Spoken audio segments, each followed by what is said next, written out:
advanced medications flood the markets as science and technology strive to solve and quick fix the ever-increasing problems around us. Our choices of treatments are multiplied, bringing much hope, and yet alongside this hope lays the ever-increasing danger that lurks within the hands of those that could misuse it. There is a light at the end of the tunnel. Depression is treatable. It's a very treatable problem. And can I say, don't be scared of taking tablets for depression. They help a great deal. They can be a great benefit. And I am convinced that taking tablets for depression is not specifically a sinful thing to do. In fact, I think sometimes it's sinful not to take the treatment that in the Lord's grace He has provided for us. I went on to an antidepressant from quite an early age. But it leveled things off, but it never left. You know, even taking antidepressants, it stops you from the extreme lows and it stops you from experiencing extreme highs. And you just kind of plane through life without really feeling a lot. So the medication didn't seem to help. I think medical science has made great advancements in understanding depression. But along with those advancements have also come great treatments, and many treatments, and an ease of use of treatments. But the pendulum has swung the other way now, and that we're almost abusing those treatments. We live in an age today that's into the quick fix, the cure-all for all ills. And that's not great. Depression needs to be treated on many levels, not just one quick, easy level. And that's the danger. In terms of the psychiatric help, they were quite quick to prescribe medication. And as I've said, I don't think that really helped. I'm not sure what would have happened if I hadn't been on medication, but that wasn't the cause, that wasn't the root cause of my depression. When people have depression, continuous depression, they need medication to balance things out. And I think God availed medication for our use. I know there are people who need it constantly, need chronic medication, and there shouldn't be any shame in that, really. My urging to all Christians is this: do not despise medication, because it is the great God of heaven and earth who in His mercy told men to conquer the earth, and when they did so, one of the things they did was discover medicines to help people who are suffering. So they should take medicines if it's prescribed. I know medicines can be abused, and I'm not underplaying faith in any way at all, but just as faith and works go together in the Christian life, so does faith in medicine when it comes to illness. What's the problem? It makes common sense. Not everyone's body agrees with the same medication. What works for one person might not work for another. And I know the first lot of medication I tried made me completely nauseous and sick. The second lot of medication I tried, I just wanted to sleep 24 hours a day. And then I finally found that Prozac helped me.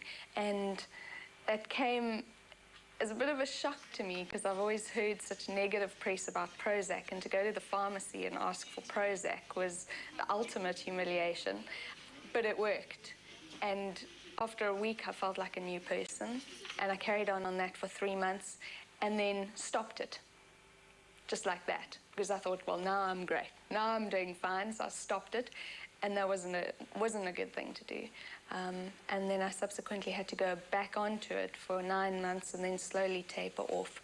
And now I don't need it anymore, but I think it's mainly because I know what my triggers are, and I take steps to handle myself when I feel myself getting into a depressive state. That often what the tablets do is they give the person the strength to deal with issues that need to be dealt with.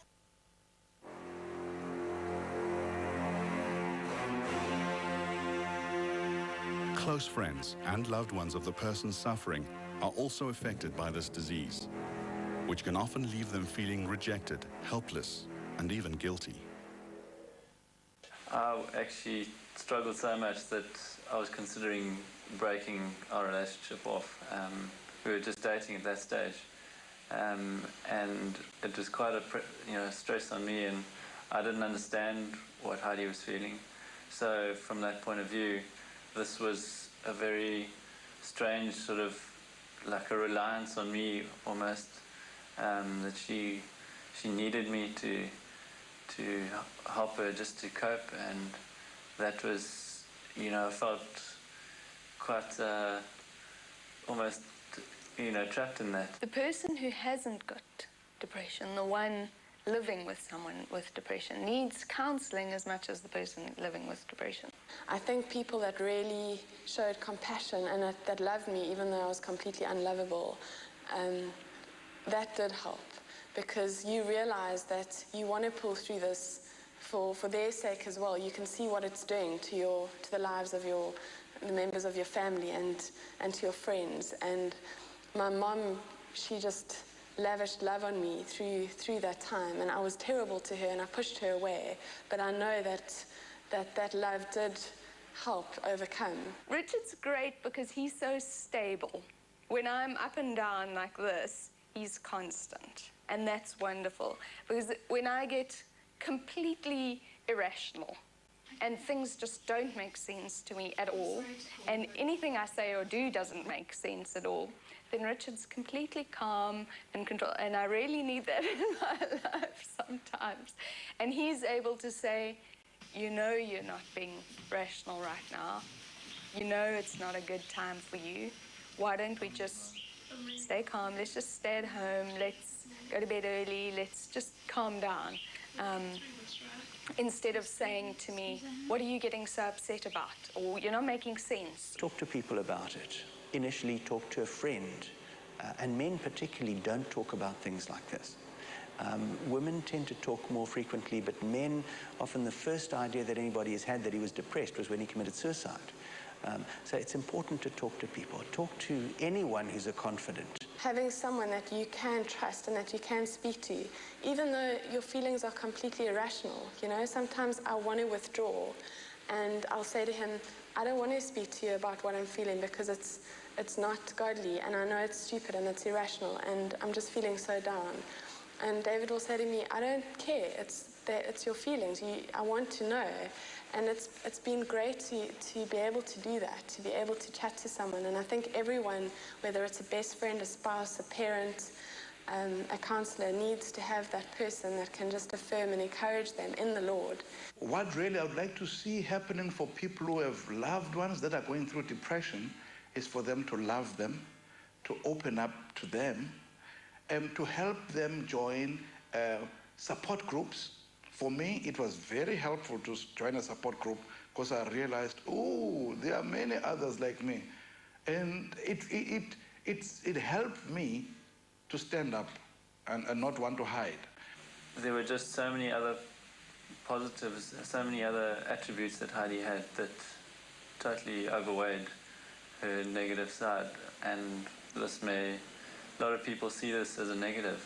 But it certainly, it tested us, and I think getting through that period really built our relationship and made us stronger. But I think it's also really important to know your triggers, what I call my triggers. Know what situations you're going to get into or that you might be in that might cause you to slide into a depression. I think especially for Heidi, some of the triggers are definitely stress and a lack of sleep. I did try and attempt to take my life, and maybe I would have succeeded, or maybe I would have tried more times if I wasn't on medication. Maybe medication did help. But I know that only God could have set me free, that He's the answer and that He's the reason for me being where I am today and sitting here and telling you my story today. And I think that,